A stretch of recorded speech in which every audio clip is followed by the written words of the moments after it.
देवेंद्र प्रसाद सिंह पूर्व सैनिक गुप्तचर अधिकारी, जो चंपारण की पुण्य भूमि से माननीय प्रशांत किशोर जी के जन स्वराज अभियान में चल रहा हूं।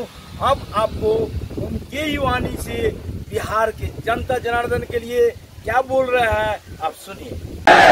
सवाल अच्छे मेरे हाथ में अरे को दल बनना चाहिए या नहीं बनना चाहिए, इस पर दो सुझाव लोगों ने कहा, क्योंकि हमने कहा है कि जब पूरा बिहार पैदल चलेंगे तब दल बनाएंगे। अभी हम पूरा बिहार पैदल नहीं चल रहे, अभी तो मधेपुरा में ही है।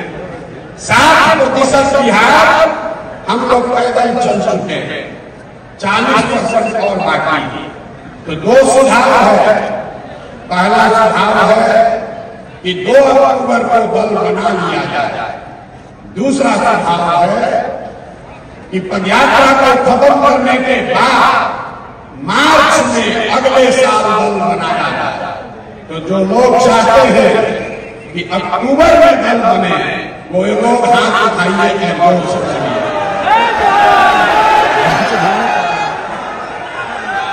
अक्टूबर में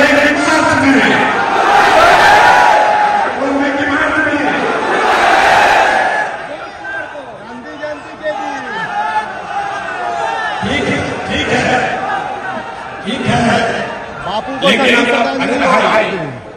हमने बार बार कहा है कि जो आप तय करोगे वही होगा।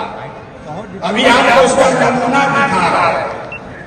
1.5 लाख, ये सिर्फ आपसे नहीं पूछेंगे, 1.5 लाख पदाधिकारी जो जन स्वराज अभियान से अभी जुड़ा हुआ है, कार्यकर्ता नहीं, समर्थक नहीं, 1.5 लाख पदाधिकारी जो इस अभियान से जुड़े हैं, वो लोग अब हर हफ्ते उसमें से 10,000 लोग, जैसे हम लोग आज बैठे हैं, उसी तरीके से 4 तारीख को फिर बैठेंगे। आप लोग नहीं, तो बाकी का दूसरा 10,000। नीतीश कुमार का धन्यवाद करना चाहता है, उन्होंने बड़ी सभागिरी बनाई है।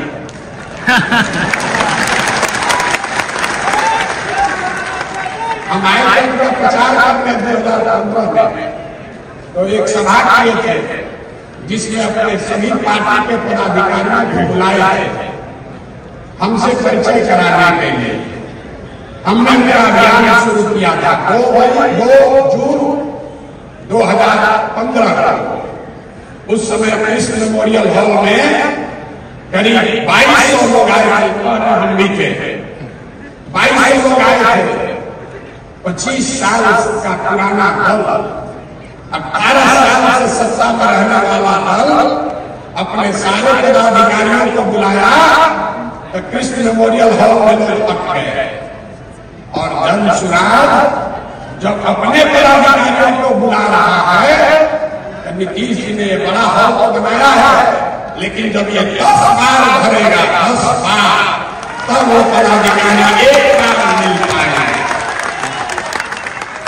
जब जन स्वराज की व्यवस्था बने तो हम लोग को 1 लाख का एक सभागिरी भी बनाना पड़ेगा, तभी एक साथ बात होगी। लेकिन फिर भी ये 10,000 लोगों के लिए एक एडमिशन व्यवस्था नीतीश कुमार कराए, इसलिए उनका मन से सम्मान कर रहे हैं, धन्यवाद कर रहे हैं।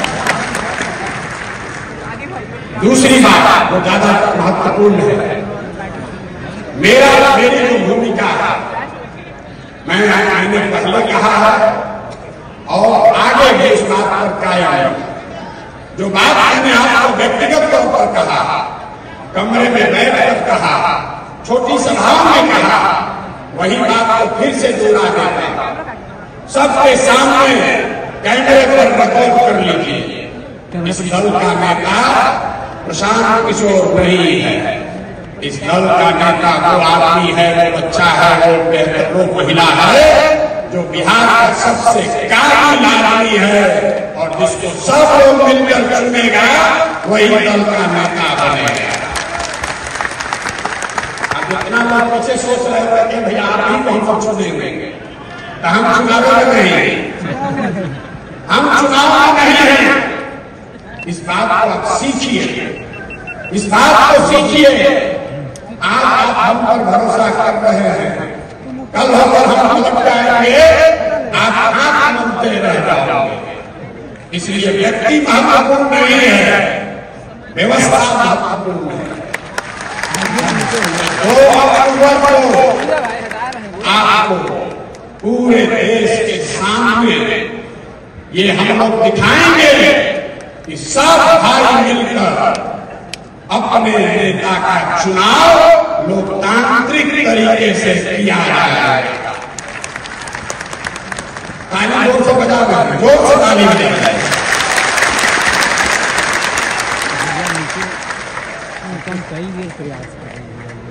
दल का नेता का चुनाव कैसे होगा, कौन बनेगा दल का नेता, तो इससे पहले सबसे मेरी जो जिम्मेवारी है कि आप जैसे जितने लोग जुड़े हैं, ये 10 ऐसी बैठकें कर आपकी सहमति ले। 2 तारीख को जब दल बन जाएगा, दल में 25 सदस्य 25 लोग आपके बीच से चुनकर आएंगे, जो दल का लीडरशिप काउंसिल हुआ, और उस 25 में से ही एक आदमी को अध्यक्ष चुना जाएगा।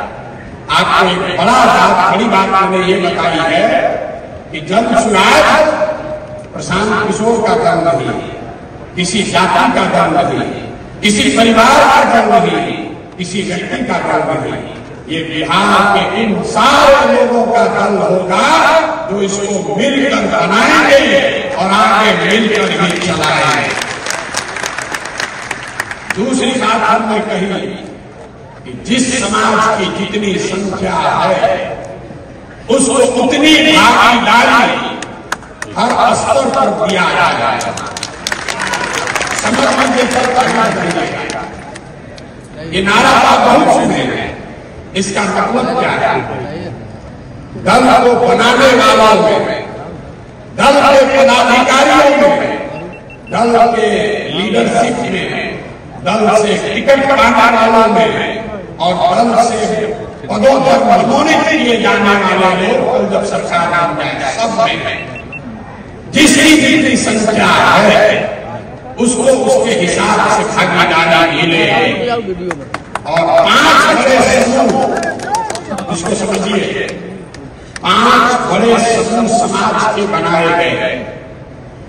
पहला जो जनरल कैटेगरी के लोग हैं, दूसरा जो ओबीसी समाज के भाई हैं, तीसरा जो ईबीसी वर्ग है, अति पिछड़ा समाज है, चौथा जो अनुसूचित जाति जनजाति समाज के लोग हैं, और 5वां जो मुस्लिम समाज के लोग हैं।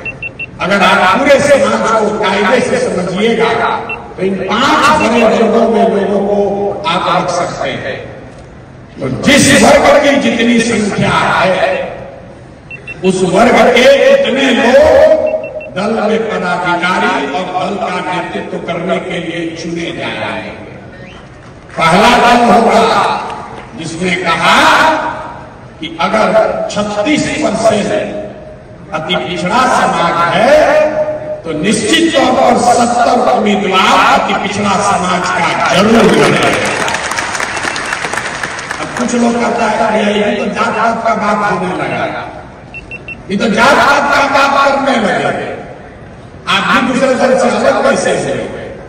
सब लोग एक याद रख लीजिए, जो जन समाज के समानता का मंत्र है कि हर समाज में काबिल आदमी है और हर काबिल आदमी किसी न किसी समाज का है। तो अगर बांटने वाले के नियत में खोट नहीं है तो ये पूरी तरीके से संभव है कि हर समाज को उसके संख्या के अनुसार भागीदारी मिल जाए। और आप ये देखिएगा